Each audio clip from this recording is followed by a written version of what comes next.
me if something goes wrong. Okay, we are live. Okay, great. Thank you, Katie. Welcome everybody to Northwest Indiana Green Drinks. And we have a very exciting program this evening. And I'll be introducing our speaker and topic a little bit later. But I always want to acknowledge our sponsors before we get started. And Northwest Indiana Green Drinks is sponsored monthly, except for July and December. So you'll need to remember July because they'll be coming up pretty soon.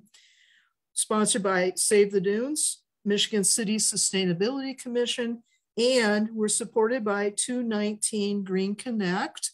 And yeah, Kathy Sippel's here. They provide us with all of our platforms for MailChimp and social media and everything else. So our communications would be sorely lacking if they weren't one of our sponsors. So thank you so much, Kathy, for continuing to work with us. Save the Dunes came on board probably about 3 or 4 years ago, I think. So it's been a long-standing partnership also. I want to acknowledge this is our 10th year. And in our new virtual permanent format, we plan on continuing this for as long as people are interested and people show up. So our special hosts this month are 95.1 FM, AM 1420, WIMS radio. And I did a live speak with them this morning at 6:45 a.m. So if anybody was up at that time, I was talking about this and a couple other things. I'm going to recognize Indiana University Press because they actually published Nathaniel's book. And then also Nathaniel works for Orbis Environmental Consulting. So I want to give them a shout out also. So those are our official partners. It seems like I'm missing something, Katie. Have I missed anything? No, I haven't. What I need to do is to hand it over to you for our housekeeping items for this evening. Absolutely. Good evening, everyone. My name is Katie Hobgood. I am from Save the Dunes, and I'm happy to be with you this evening. Just a few things to note. First of all, this presentation is being recorded, so we invite you to watch and enjoy and then share with your network after you're done, or maybe right now so they can watch with you. You can do that on Facebook. We are also going to be having the recording put on our YouTube page, and it will stay on our Facebook page as well. So you can come back and watch it over and over again. Everyone on the Zoom meeting is muted, and I will allow you to unmute later for our question section. So during the presentation, if you do have questions, we invite you to put those in the Zoom chat, or if you're watching on Facebook, you can drop them in the comment section. I will monitor both, and we're going to have a really great discussion and really looking forward to it. I think that about does it for me. Thank you so much, Katie. And I know a lot of people know Nathanael Pilla already. And if you've ever attended any of his hikes in nature or any of his presentations, that's why you've come back. He's enthusiastic and knowledgeable regarding wildflowers and also grasses and sedges. So Nathanael, we're just so happy to have you back with us. And I don't want to waste a lot of time going over your background because I know people are here to learn about the wildflowers in our Indiana Dunes National Park. So I'm going to hand it over to you. He'll be talking for about 40 to 45 minutes. Then we'll have a brief question and answer period. And then following that, we'll have announcements and an action item like we always do. So take it away. All right. Thank you, Nancy. So let me get my screen shared. So give me 1 second while I do this. Oops.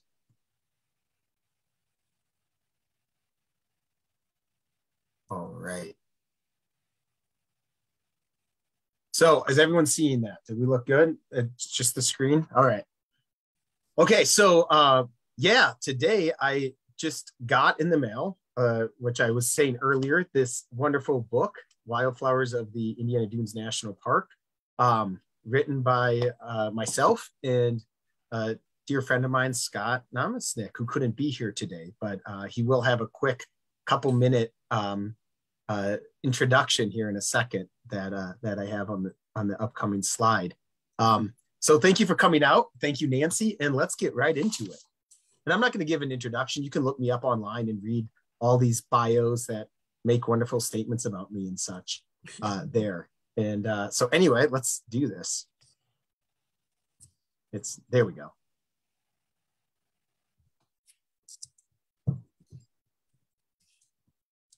Can everyone hear that? Can you hear that, Nancy, when he's talking?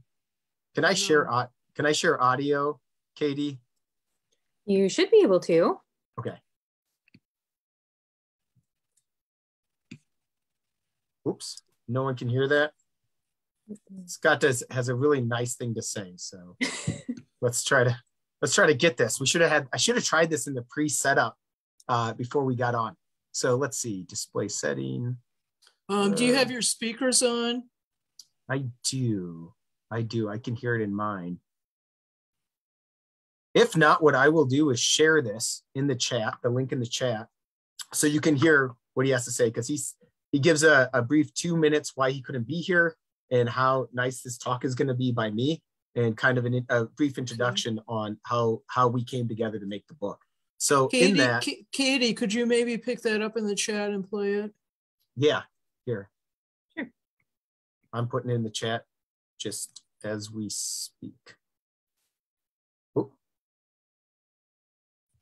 Okay, bear with me a second. I'm not as technologically savvy. So I'm going to stop sharing for a second, put this in the chat, and then there it is. All right, and then we'll get back to it.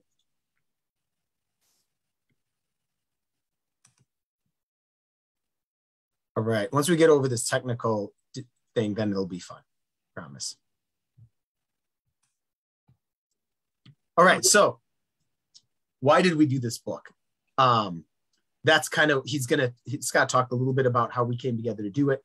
So in 2019, we were at a Indiana Native Plant Society meeting, and I was talking to a friend of mine, Jillian Harris, and we were talking about like how cool it was that the Indiana Dunes was becoming a national park, officially like a national park with a name, and that there really wasn't a wildflower guide to the national park. There was a couple of books, which you'll talk about in a second here, but there wasn't an actual, like, you go to the gift store and you pick up a guide, and whenever I go to national park, I look for those things. And when I moved to Indiana and started working at the Indiana Dunes, I was like, where no one's got a guide for this. So as soon as it became a national park, I was like, let's do this. And IU Press was excited to work with me on it. And then I was like, oh, cool, this is going to happen. I am a very busy person and I might need help doing this. So I called Scott up and was like, hey man, can you join me and do this? And he goes, I'm actually working on a book with Mike Kamoya right now, Wildflowers of the Midwest by Timber Press. And can I join you in like a year? And I was like, sure, yeah, let's do it. And so I hit the ground running, and then he jumped on and we really moved forward and made it happen. And the toughest part about writing this book was that there's approximately 1,600 taxa of vascular plants in the Indiana Dunes. That's a lot. And that's native, non-native, subspecies, varieties, and so forth. That's still a lot. So we had to keep it down to about 200 species or less. 150 was kind of the ideal spot. We ended up with 177. So it took us almost a year just to knock down, check off species that we weren't going to put in the book. I started walking the trails regularly to see what was blooming. And the idea was to write this book so my mom could buy it and walk these trails, and it would be useful for her. Or a botanist could buy it and sit down and just flip through it on a rainy day and read some really cool stories and maybe learn something about these plants. So it's kind of a fun little tool to have in your pocket. Again, roughly there's 15,000 acres within the Indiana Dunes National Park, and with 1,600 taxa plant, that's a lot per acre. And at the time we were writing this, it was the 7th most visited park in the nation with more than 3.6 million visitors per year. So all these things together was like, we need to do this. We need to have this book. And let's go to the next. And so in 1930, there was a botanist that wrote The Flora of the Indiana Dunes. And this is a technical book with very few pictures, a lot of keys. And he did Donald Pilla did a great job putting it together. But if you're not a botanist, you pick this up and you're lost. It's going to be heavy. And then we also found a self-published book that was not very big.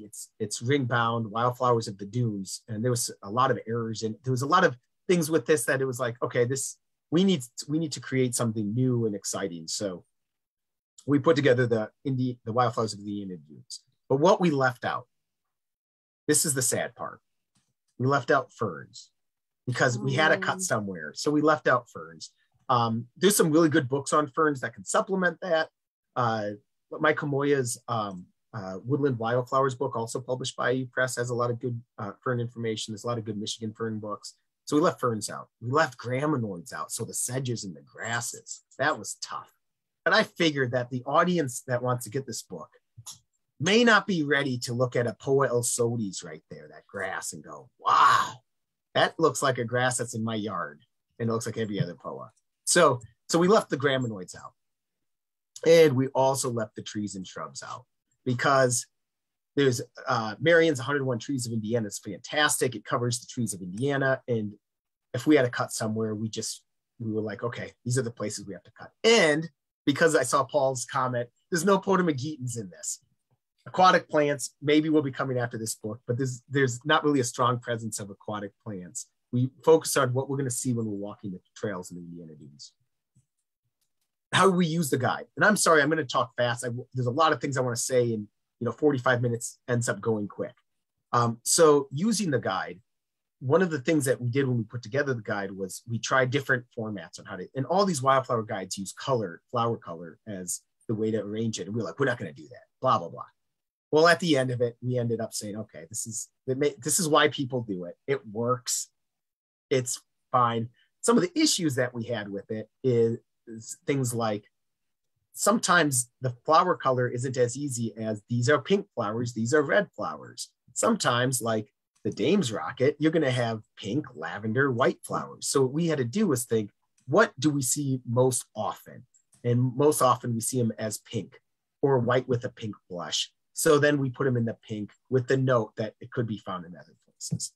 And then we took each flower color section and arranged them alphabetically by botanical.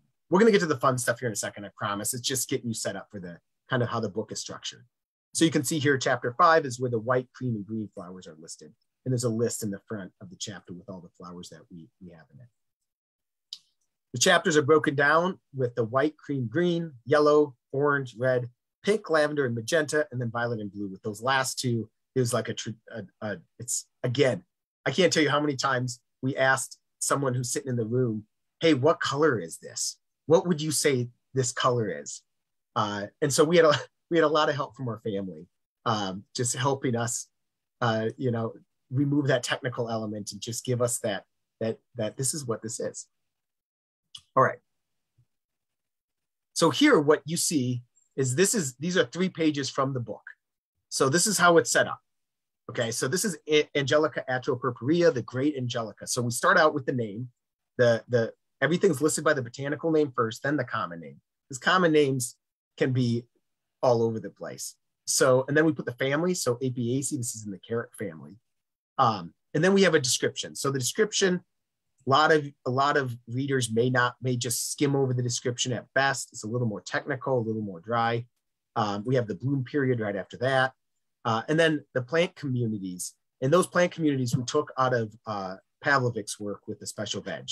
Noel Pavlovik's work when he delineated out the main community types of the Indiana Dunes. We didn't want to reinvent the wheel. He did a great job. So we just used those communities. In the beginning of the book, we define those a little better. And then the part that I think you all will enjoy the most is the notes. Because the notes are where we kind of put in the stories, where we find something that's fun, a tidbit, and we put it with the plant. Because how you're going to remember these plants isn't just the name. So Angelica atropurpurea, cool. Okay, whatever. But then when I found this 1991 New York Times article by Ann River, and she called the genus a kind of six-armed Indian goddess holding aloft melon-sized umbels of flowers that look like huge green sparklers. I couldn't describe it any better than that.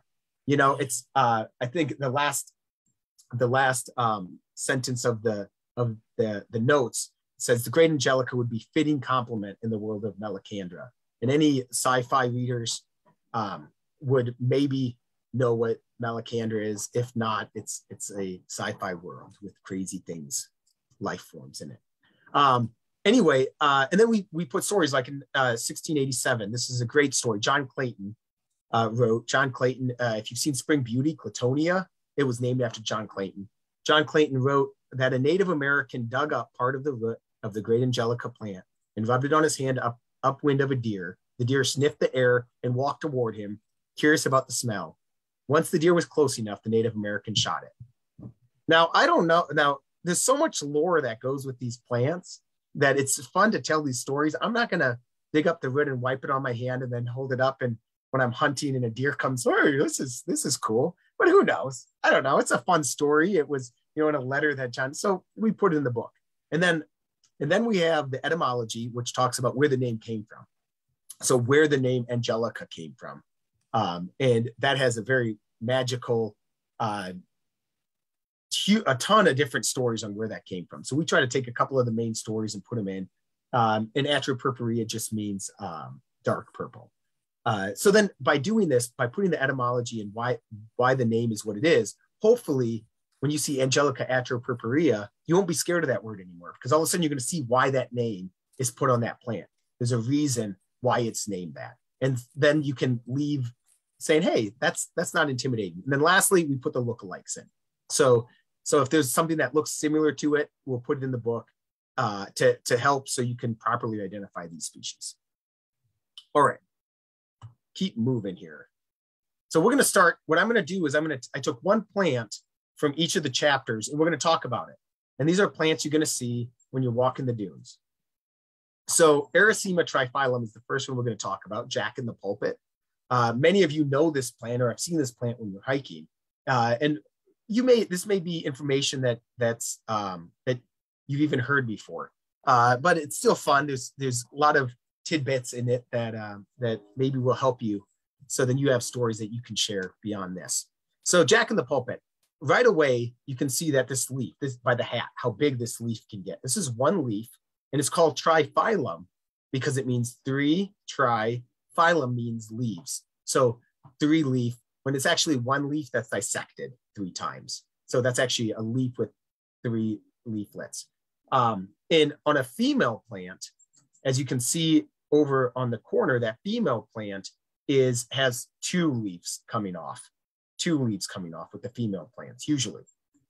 And sterile plants have that one leaf like you see in the picture with the hat, or in male flowering plants only have 1. And the cool thing about Jack in the Pulpits is that every year they can change their sex. So one year they can come up and they can be male, and the next year they can come up and be female, and the next year they can come up and just be sterile. So we're not sure yet what those triggers are. There's been some research that's kind of asks these questions, but there hasn't been any real good scientific defined environmental or something that triggers those things that we know of. So sometimes I call this in jest the most woke woodland wildflower, because every year it can change its sex. And the cool thing here, and this is when we're writing the book, we're thinking, how do we talk about this flower? Because plants in the Araceae, the family that Erycema's in, often have this spathe. So that's that modified leaf structure that covers the flowering part, the inflorescence. And that's that with that hood, that's what that spathe is. So think of your peace lilies or Easter lilies. Now that Easter's coming up, where it has that spathe. And that's in the Araceae too. So same family. And we have these staminate flowers that are tucked down. These are the boy flowers, and they're tucked down in there. So you're not going to be looking at that when you're looking at a wildflower guide, right? You're not going to be digging. I hope you're not opening those things up, and they're kind of stinky as well. So we put this in the green and white section because what you're probably looking at is that spathe when you're thinking of the flower. So that's why we put it in that section. Cool things about this plant is that it's pollinated oftentimes by flies and gnats that go down into the spathe and pollinate. So there's the boys, right? There's the boy flowers, and they kind of stink. And here's the female flowers. So there's the female flowers, and then the boy flowers. The pistillate flowers are female. And one of the cool features is that if you go and you start pollinating let's go to the next one.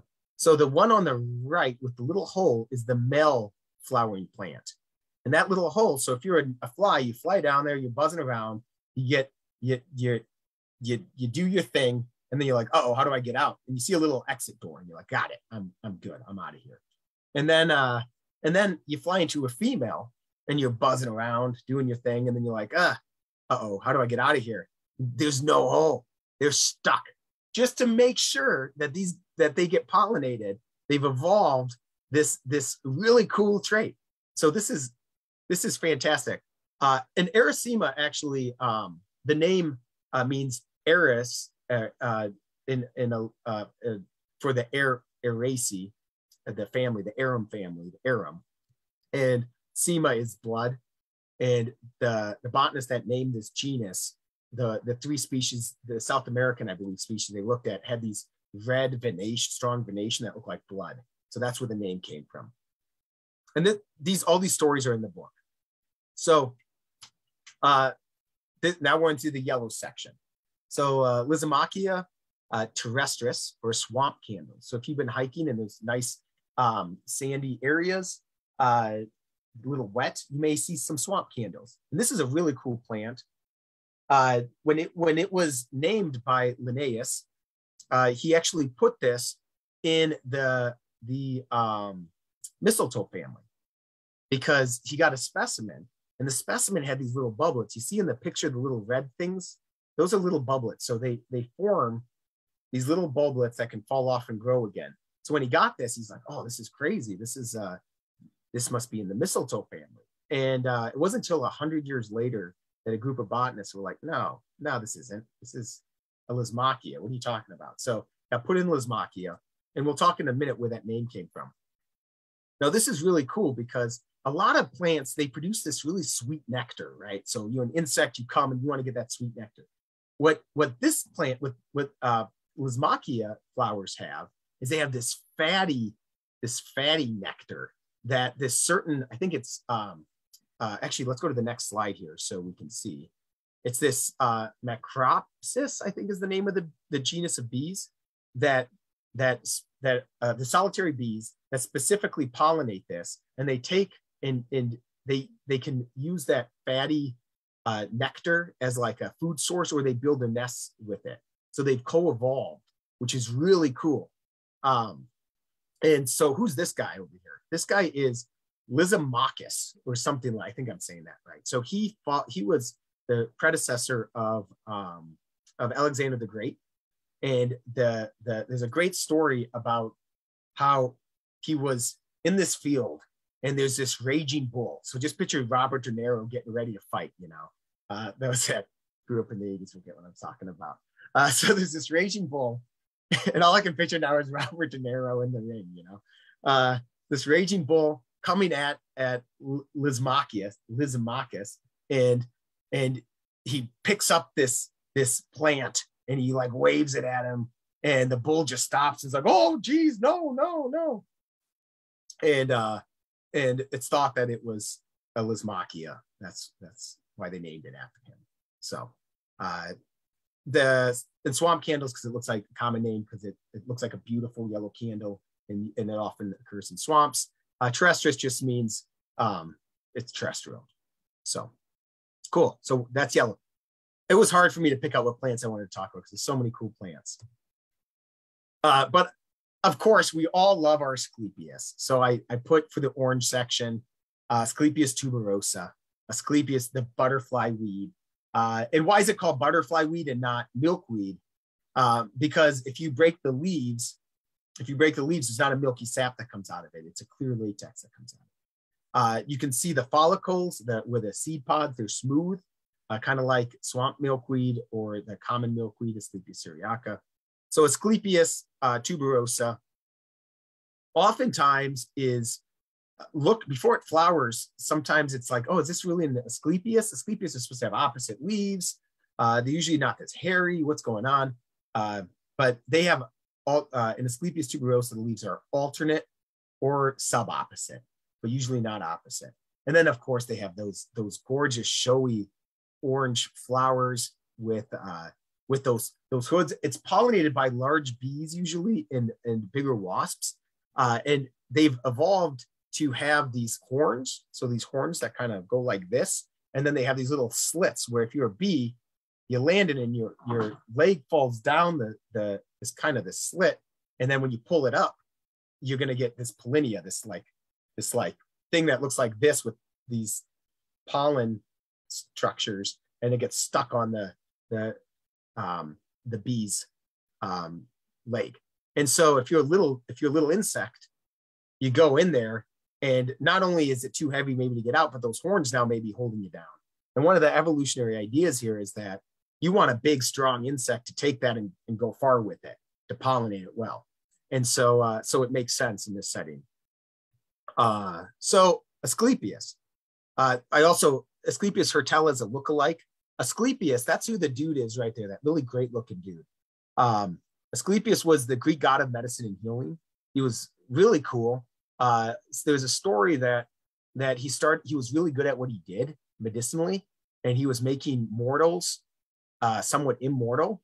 And obviously that can't happen because Zeus is like, wait, the one thing that gods have on mortal man is that we're immortal and they're not. And so he banished Asclepius and ended up killing him. There's some other shenanigans that was going on, because you know how those gods are. They're always screwing around with each other. And then, so this is Asclepias hurtella with that big explosion of fireworks that you see. And that's actually on Minoki Prairie Trail. So if you're walking the Minoki Prairie Trail, this is one of the highlights of the trail for me, at least in the summer around 4th of July. Get up early before everyone gets up to start the 4th of July celebrations. Go walk on Minoki Prairie and find yourself some lovely, I saw Mary Barnes is on here, and we've done that. We've had our July 4th early morning Asclepias hunts. And so the reason I'm showing this is one of the lookalikes, believe it or not, for Asclepias tuberosa, the butterfly weed. And the reason is before they flower, this also has alternate subopposite leaves and can look in structure, just in the foliage, kind of like Asclepias tuberosa. But in flower, clearly they look nothing alike. So anyway, moving on. I don't even know what time it is, but I think we're doing okay. All right, so Symplocarpus foetidus. Foetidus. I say foetidus because it sounds good. And, it doesn't matter how I say it, to be honest, because Latin's dead and botanical Latin's just kind of a bastardized version of an already dead language. So I don't feel bad. So anyway, this one I put on because it's great to talk about. And it's that time of the season where these pictures are popping up all over Facebook. And if you don't know it, this is a great plant. So the only negative thing about this plant now is that we were writing this while we were all in isolation because of the pandemic. And that flower structure, that spadex, which is a spike with the flowers attached, which means the flowers are attached directly to the stem, but it's like swelled up. It kind of looks like COVID-19 a little bit, a little bit. But anyway, so the Symplocarpus, that actually comes from the name, like, I think it's like Symplo is like round together and carpus is the fruit. So that it just is alluding to the fruit structure and how it's tight together. And foetidus just means it stinks. It's fetid. It's just stinks. And that's skunk cabbage is if you really break up the leaf a little bit, especially the young leaf, and smell it, it smells really skunky and gross. And the reason is because, in February, this thing is starting to flower, and my dog is pulling on my arm saying, hey, you should be spending time with me, not the people on the computer. But this has this really cool mechanism where it has this underground root system. And this root system around February time, it'll start all this energy that food had stored up. They'll start sending that up to the spathe. And remember when we talked, this is in the Araceae too. So the same family as the jack in the pulpit, the Aracema. So this also has that spathe structure. It's obviously different. It's kind of in that cool shape. And we'll talk in a minute why it's in that shape. But what happens is there's this thing called thermogenesis that happens. So all this energy goes up into the flower structure and it heats it. So you'll see snow and you'll see ice and you'll see it like melted around these flowering structures. So it's kind of warm. And the structure of that spathe is in such a way that the air keeps moving in it. So it's not freezing in there. So it keeps it warm. So it's evolved to model, and it stinks really bad. That's where the fetid comes from. So it's modeled like a dead animal carcass, right? So if it's winter, it's cold, you're a beetle, a carrion beetle, or you're a fly, and you need some warmth and you need something to eat. You got these skunk cabbages are like showing up. They're like, hey, this looks like a nice dead body for me. I'm gonna go check this out. And by doing that, that's where it gets pollinated. And then with those little pointy things next to that spathe, it kind of looks, to me, it looks like a kind of a warlock's head coming out of the ground, that the spathe, the hood structure. So those three gray things that are coming up next to that spathe is where the giant leaves are going to unfurl. Giant leaves are just going to unfurl out.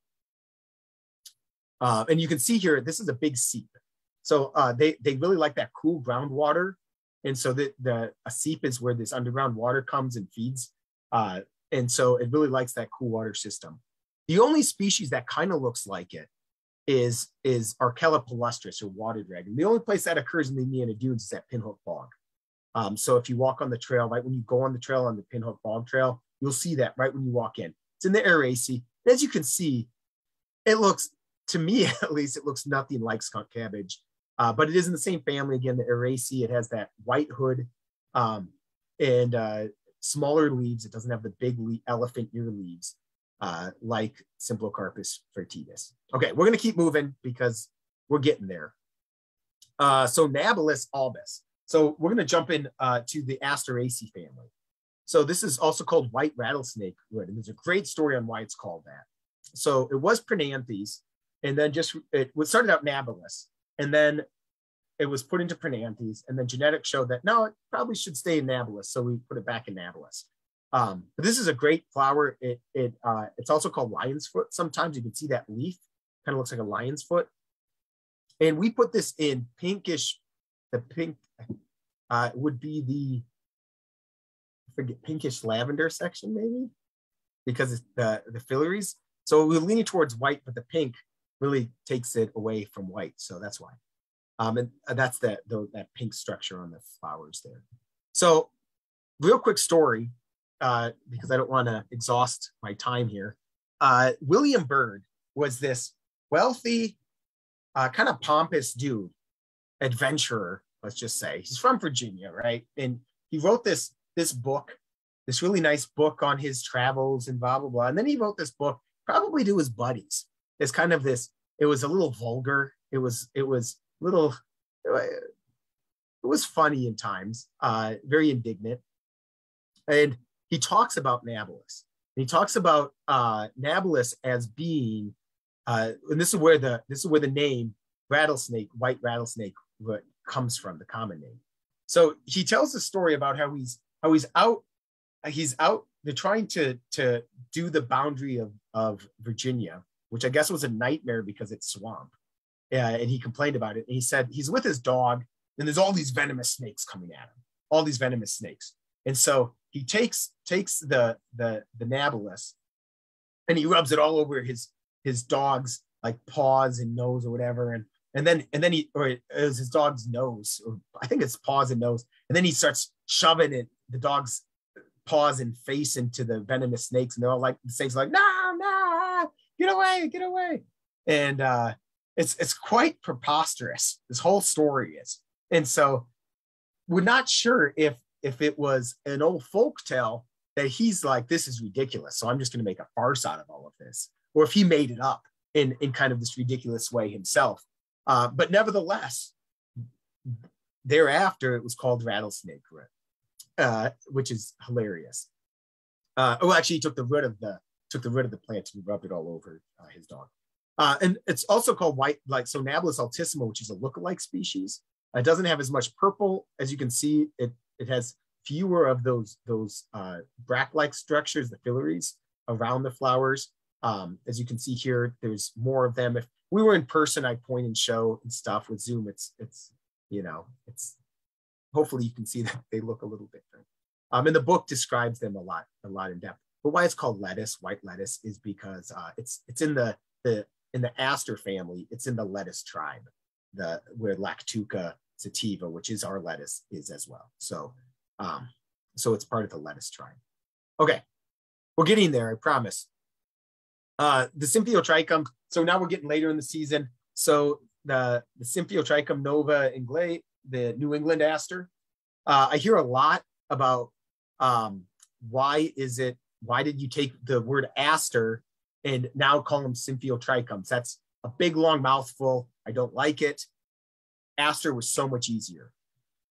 So the reason why is because of this guy, Christian Nies van Isenbach. So this guy was collected New England aster, and he's looking at it, and he looked at, they have these seeds kind of like your dandelion. So it's got the seed with the little poofy part, right? He's looking and realized that it's in kind of this nice whirl. And he goes, well, this is different than the asters I was looking at that don't have that. So he called it Symphyotrichum. So it's like the world trichum, the hares, trichos, the hares. And he's like, that's interesting. So that's what he named it. So then there's this guy, Guy Neeson, who's like a Michael Jordan of botany. And he's working on these treatments, and he's like, these are different in all these different ways than the old world asters, so we have to put a new name on them. But because this Christian Nies van Isenbach already called this plant Symphyotrichum, the rules of nomenclature say that he's got to pull that up, and we got to use that word now as the genus. And the funniest part about all of this is that it's not even a thing that often happens to have that world trait with the hares. It just so happened to be the one that he was looking at. So it's not even a good identifiable name. It's just, that's the rules, and so we had to stick with them. But anyway, that's it. That was a quick run through on a lot of plants. And I planned 45 minutes, and it's about 40 minutes. So that was a quick 40 minutes, I hope. Oops, I just moved on it. Okay. And thank you. And I'm really wanting to leave a lot of time for questions, for kind of getting through discussions and so forth.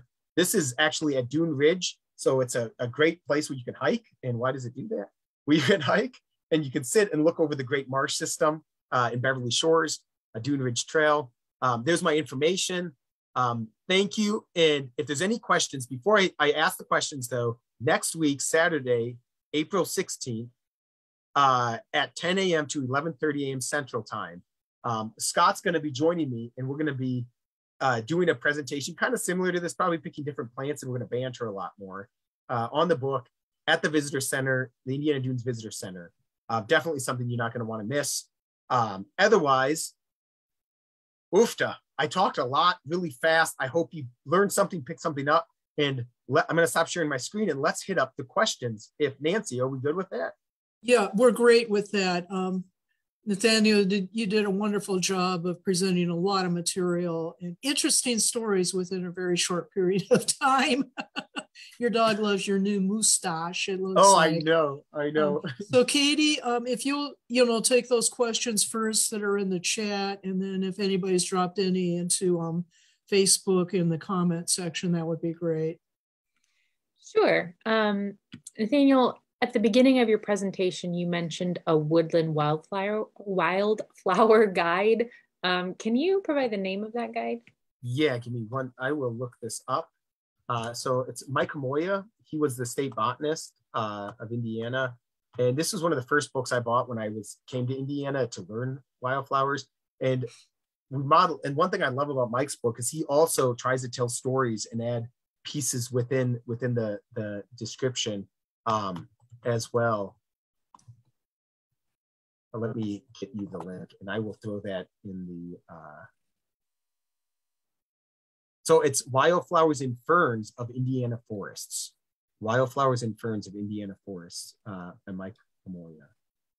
And that's also part of the field guide series. So one thing about this series, if you have 100 trees of Indiana as well, you've noticed that it's got this size. It has this size. And the reason it's this big, and it's one reason why I was excited to be published within this field guide, is you can slide it into your pants pocket if need be. And so you can carry it with you. And Mike's book is like that as well, The Wildflowers and Ferns of Indiana. So this is going to be a Barnes & Noble link because that's what came up. But here it is. Yes, and I will put in my info here as well while you're looking at the next question, Katie. Where can people get your book? So yes, that's a good question. That's the best question. So here's, I just put my email into the chat. So you can get my book. You can come next weekend, and I just bought some books in the mail that I'm going to sell. So if you want to pick them up and get them immediately come next weekend, and we should have some books for you. If you'd like, iupress.org, iupress.org, I think it is. Yep, iupress.org. And I will actually put the link in. You can search it there, but I'll make your life easier and drop that in the chat as well. Or Barnes & Noble, Amazon, Target, anywhere books are sold, you can get them. So yeah, and you can get the Kindle version. It's yeah. So I would say start with IU Press or come, find some. I think, yeah.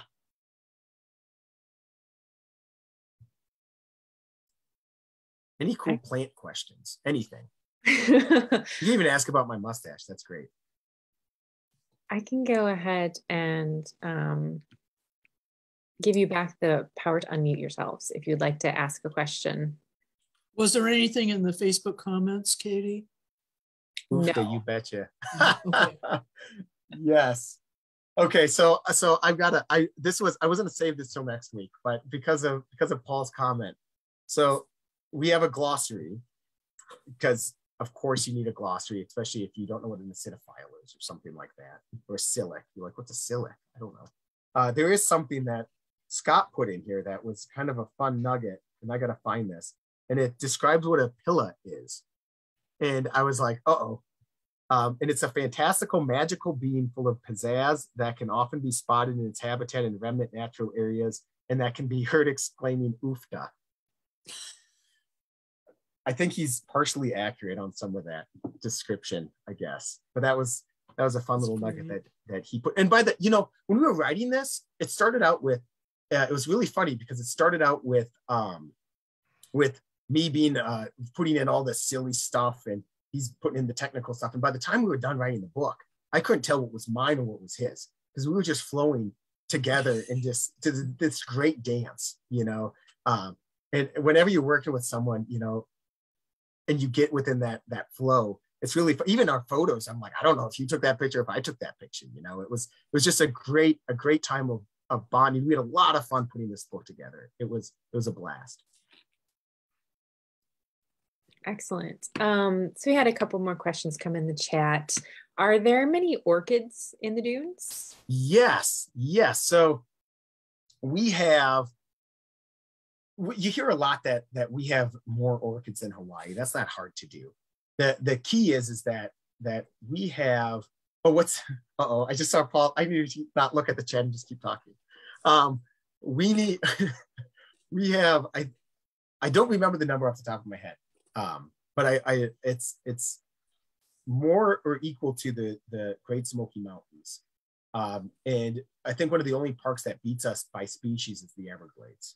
And so we have just a ton of different species of orchids. And the reason that we have so much, I mean, it's not just orchids that we have a lot of species of. We just have a lot of different plants because of the way we're set up, which most of you probably already know.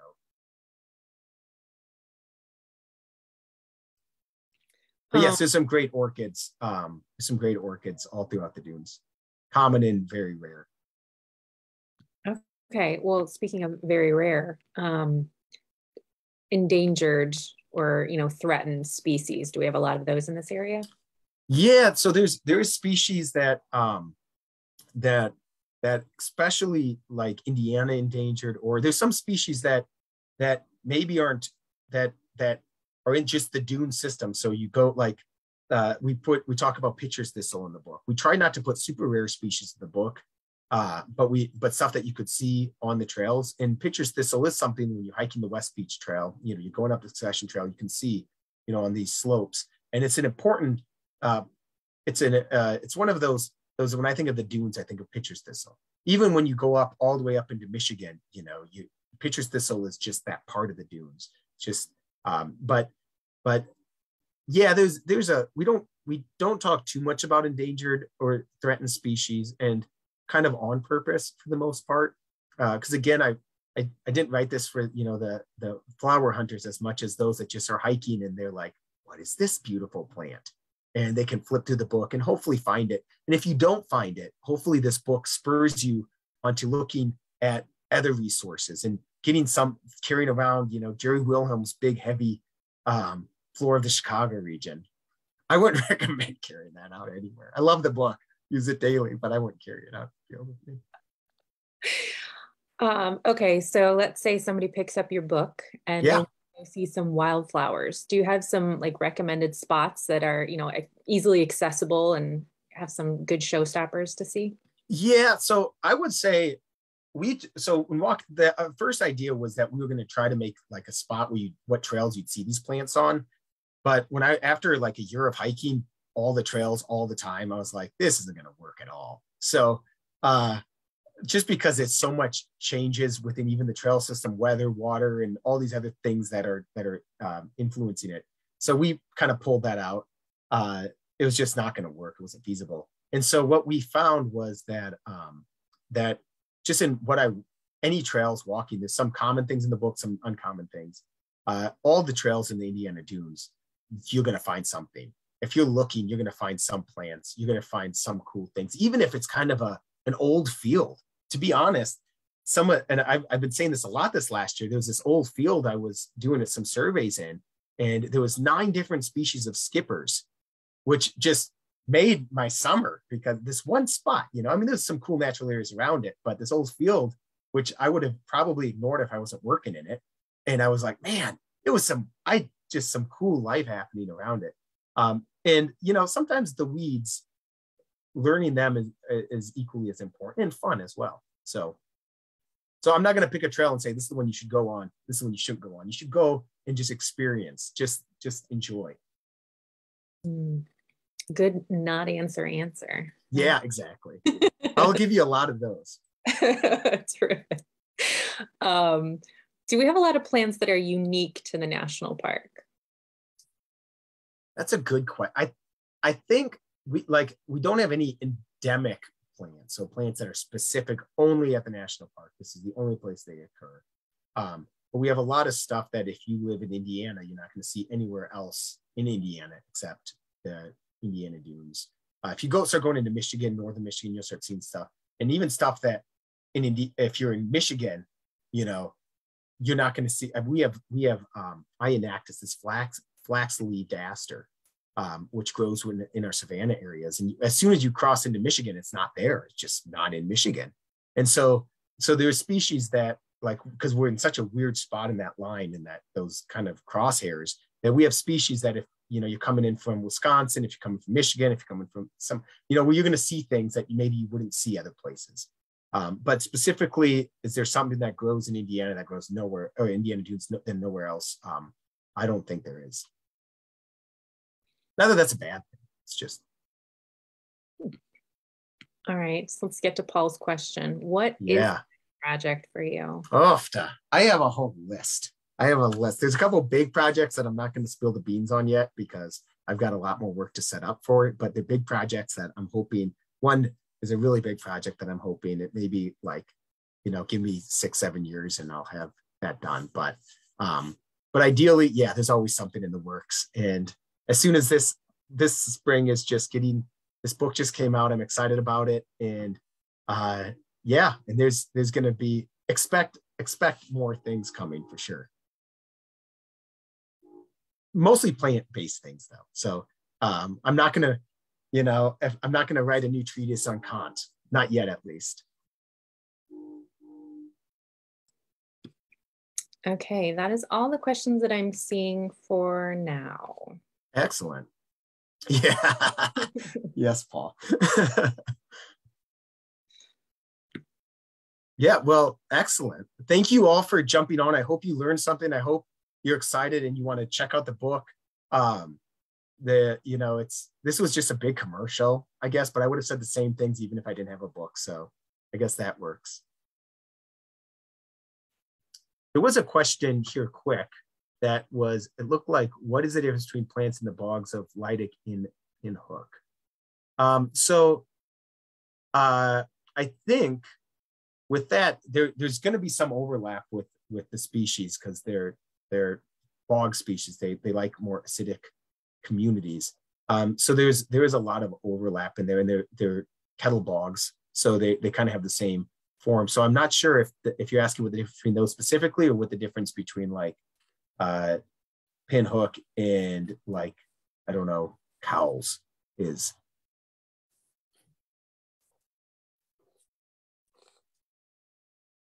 So I don't know if I just asked a question or if I answered the question. Oh, there we go. Are there differences in the bog plant? Yeah, there is. There's some, not a lot. Like when you go to pinhook, you're going to get a ton of the high bush blueberry.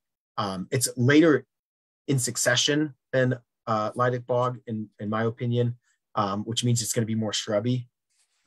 So if you think of succession, the dunes, that's where succession kind of was. Henry Coles came up with the idea where you start with the beach and then you see the successional stages all the way up to the dunes. And so with bogs too, they also have the succession of woody plants coming in, and then you get old bogs, you get dead bogs, and then it just keeps on this trajectory as well. And so I would say that Lydic is maybe a younger bog than pinhook, but I don't have a lot of data to really back that up. That's just in my anecdotal response, I guess. Cool. Awesome. Nathanael, thank you so very much. As always, very exciting, very entertaining. There's always something new to learn from you. So thank you so very much for being with us this evening. It was great to see familiar faces that we haven't seen for a while, and then new people joining us also. I have to make an announcement that we broke a record this evening of having, it looks like 77 people Zooming with us. And I believe the highest we've ever had before has been 40 something. Katie, am I correct about that? Yeah. So is it the mustache, Nancy? Yeah, it was the mustache. It had to been the mustache. It's the mustache for sure. So thank you for growing that, especially for us. I have some announcements I'd like to make for the green community. And if you have anything when I'm done, then this is your opportunity to share events that are happening. By all means, go and see Nathanael at his book sale at the Indiana Dunes Information Center. I've been told he'll pick up a little more of a profit if you buy it from him. So support a starving author if you can do that. Michigan City Sustainability Commission is having their first annual Earth Month extravaganza, and that's going to happen Saturday, April 23rd from 12 noon to 3 p.m. It's going to be at the Michigan City Public Library. This is a free all ages event, so we would love for you to come and join us for that. There's going to be games, crafts, information, giveaways. We're going to have approximately 15 local environmental groups or organizations that are going to be there that day. And we're going to have live animals too from 2 different groups. So really, it's going to be a great event. Come on out, you know, bring your children, grandchildren, great grandchildren, you know, whatever. Please come and join us. Also, the Michigan City Tree Board is going to be giving out free trees that day too. So we had planned this for the last 2 years and had to cancel because of COVID. So we're all very excited that it's going to be happening this year. Share the word, spread the joy, have people come and celebrate our earth. I've been asked to make this announcement by, is there anybody here from Just Transition Northwest Indiana? Because if there is, I'd like to give you the opportunity to make this announcement. Okay, I'll go ahead and do it then. Saturday, April 16th from 1 to 3 p.m. There's going to be a Michigan City community table, and this is all around the coal ash cleanup at the NIPSCO power plant site. It's going to be from 1 to 3 p.m. at the Michigan City Public Library. This is part of Just Transition Northwest Indiana's Protect Lake Michigan campaign. So they're really encouraging people to come out, share what your experiences have been, what your hopes are, what your demands are going to be for the complete cleanup of this particular site. So did I give everything who, what, when, where, and why? Okay, I did it. The other thing is we mentioned this last green drinks, but this is just a reminder that Just Transition Northwest Indiana has a petition that you can sign, and it's entitled Protect Lake Michigan Communities from Toxic Coal Ash. That can be found on their Facebook page and also on their website. So those are 2 different places to access that. Right now, they have 1,286 signatures collected. There are only 314 from their next goal of 1,600. So let's see if we can help them out in reaching their next goal. Again, their concern is that coal ash toxins are currently leaking into Lake Michigan and into Trail Creek. So they want us to join them in taking action to protect our water in Lake Michigan, which serves millions of people, you know, as a source of drinking, bathing, recreating waters. Okay. Okay, those are the announcements I have. I know it's, you know, Earth Month, so happy Earth Month. Does anybody else have anything they would like us to know about? Katie? Yes, I have a couple of announcements. And Nancy, I don't know if you have links handy to the couple of things that you just mentioned, but okay. I'm not great at that multitasking thing. I'm afraid if I get away from this Zoom screen, I'm never going to be able to get back.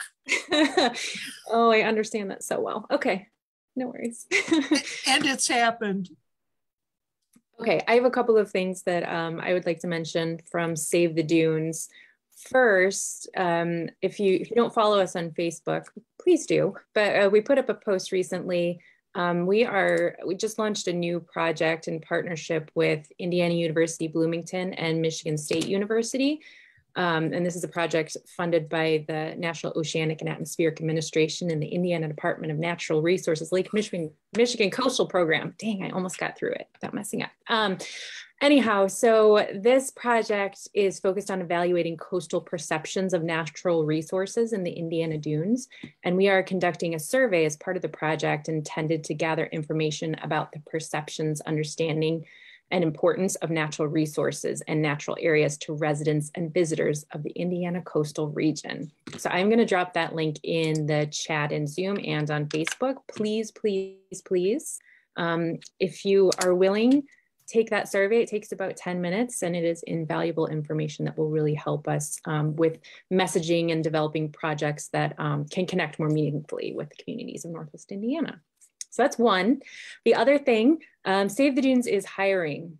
We just finalized things today. And so I'm going to be posting on our website tomorrow and our Facebook page. But we are looking for 2 individuals, a program coordinator in advocacy and a program coordinator in community engagement. So if you know anyone who's looking for a job opportunity, tomorrow, check out our website and our Facebook page, and please share with everyone you know. And that's all I have. Okay. Anybody else? Do you have announcements that you would like to make? I actually was able to find the petition and drop it in the Zoom chat for easy access. That's the first time I've ever done that successfully. Of course, I can't see any of you anymore. Anybody else have any announcements? Kathy Sipple, do you know if the Porter County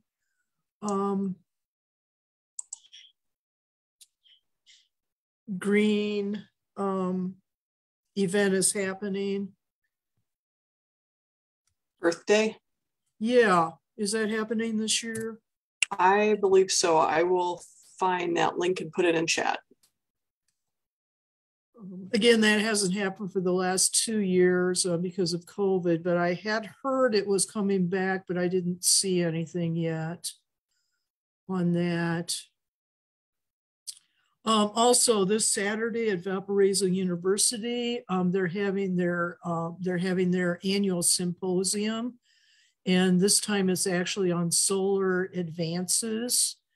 And it's going to be everything from like a 101 explanation regarding solar to the latest research that's going on in this field of solar panels and solar arrays. It's not too late to register for that. You can go to the Valparaiso University website and find that. There's a specific name for that particular conference too. It happens annually in memory of one of the professors at Valparaiso University. I've gone for the last 2 years. It's been excellent. It's called the Jonathan Schoer, S-H-O-E-R, Spring Science Symposium. Okay, so this is the 3rd annual Jonathan Schoer Spring Science Symposium, and it's entitled Highlighting Advances in Solar Energy. You can attend in person, they'll provide a free lunch, or it's also available virtually. So I'd invite people to attend that also. Okay, anything else? Yes, I have something. Can you hear me? Yes, Gail, we can. Okay. I knew that there was something going on and I was looking around for it. So now I've got to do like what you're talking about, find where in the heck it is. Okay, there it is. Saturday, April 23rd, there's going to be an Interfaith Earth Day service at the Lake County Fairgrounds in Crown Point. And it's going to have representation from several different faiths. You can find this on Facebook events. If you go to Facebook events and put Interfaith Earth Day service, you should find it. And they are going to give out free dogwood seedlings to the first 50 people or families.